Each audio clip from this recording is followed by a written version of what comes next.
Now children, today we are going to discuss about the transpiration. Just now we have discussed in our previous video, we have discussed about the absorption of water and minerals. Now when it is absorbed too much, which is with more than required quantity, then what happens? That is, it is evaporated, it is excreted by the process of transpiration. What we are going to study in this transpiration? What is transpiration? Its definition, one of the activity we will discuss, kinds of transpiration and factor affecting transpiration and importance of transpiration. Before we start this, we just have a look on the structure of leaf. This is the structure of the leaf. When you cut the section of the leaf, then you will find this type of cellular arrangement. The outer layer, it is made up of epidermal cell, epidermis. Then this is the mesophyll cell. This mesophyll cell, this is mesophyll cell. This is divided into two parts, palisade layer and spongy layer. In palisade layer, you see the cells are closely packed, and spongy layer cells are loosely packed. This is the substomatal space. This is the lower epidermis, and in between the stomatas are present. You find this epidermis is covered with a cuticle or the waxy layer. 3. Now children, this is the when excess of water it is released from the plant body.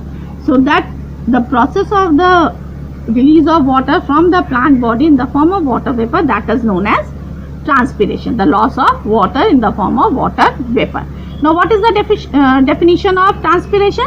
It is the loss of water in the form of water vapor from the aerial part of the plant, especially leaves. So that is known as transpiration. Now here is the activity to show that water vapor is given out during transpiration. 3. Now this is the activity to demonstrate transpiration in plant. Material required: a potted plant, a small potted plant, a bell jar, this is the inverted jar, that is bell jar, glass plate, this is the glass plate, and polythene cover. Procedure: take a well watered plant having broad leaves. You see these plants are having broad leaves. Cover the pot with polythene cover. You can cover the pot with polythene cover. This pot is covered by the polythene cover. Now cover the pot with bell jar. Then you put a bell jar on it and seal this with the help of Vaseline. So no air can enter in the bell jar. Then leave the setup in sunlight for an hour. 1 hour you leave it in the sunlight. What you will observe?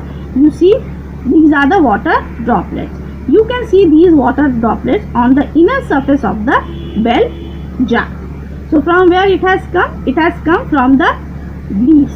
So these drops have appeared by the condensation of water vapor that has evaporated from the leaves. Now question arises, why pot is covered with polythene bag? We cover this pot with polythene bag to prevent the evaporation of water from the soil and the pot. 3. Now there are three types of transpiration: through cuticle, through stomata, through lenticels. Now what is the through cuticle? It is known as cuticular transpiration. Cuticle, it is present on the surface of the leaf. If you remember, that outer layer of the epidermis is covered with the cuticular layer. So that is surface of the leaves or stem. The loss of water from the surface of leaf and green stem is called cuticular transpiration. Second is stomatal transpiration. What is stomatal transpiration? All of you know that stomatas are the opening present on the surface of the leaves, and the loss of water through these pores are called the stomatal transpiration. And third is lenticular transpiration. What these lenticels? What are the lenticels? Lenticels are the opening present on the olden or the woody stem. So these present on the woody stem, and the transpiration through these openings are called the lenticular transpiration. So more percent water lost is by the stomatal transpiration. Now what are the different factors involved in the transpiration, or it affect the transpiration? Two are there: environmental or the external factors, and structural or the internal factor. External factors are light, humidity, temperature, wind velocity, and available soil water. Light, if the light intensity is more, the rate of transpiration is more. So they are directly proportional to each other. And humidity, when the humidity is more, the rate of transpiration is less. So they are the inversely proportional.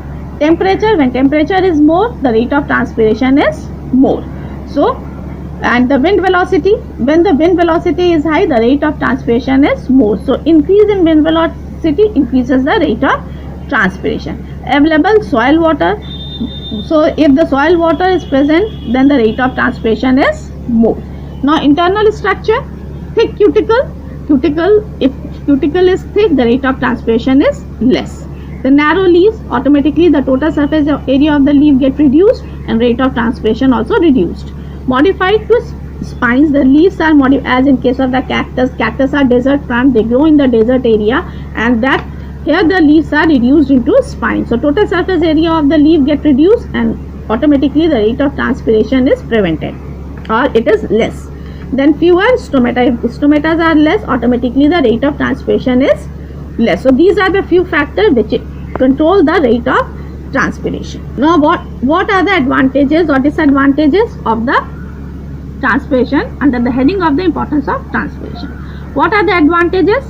All of us, we feel very cool when we stand under the tree. So it has the cooling effect. So the water which is released by plant, it reduces the temperature near the plant. So it has the cooling effect. It creates suction force for the ascent of sap. So continuously leave transpiring water, and that create a force in the xylem vessel, and that force is known as suction force, and that is the transpiration pull created by the transpiration, and that creates the suction force to take the water from roots to leaves. Then rate of absorption increases as the rate of transpiration is there. So that also increases the rate of absorption. The upward movement of water and minerals. So when the sap is moving from, there is ascent of sap, that is the movement of sap from the root to the leaves. So with this, the water and minerals also moving to the distance, that is by the transpiration. These are the advantages. Now disadvantages, that is the effect of wilting. Wilting is the drooping of leaves. So if the rate of transpiration is more than the absorption of water, then the plant shows wilting. Normally you see in the hot summer days, and when the water is well watered, then also plants show wilting, because rate of transpiration is more than the rate of absorption of water. They are also created shunted growth.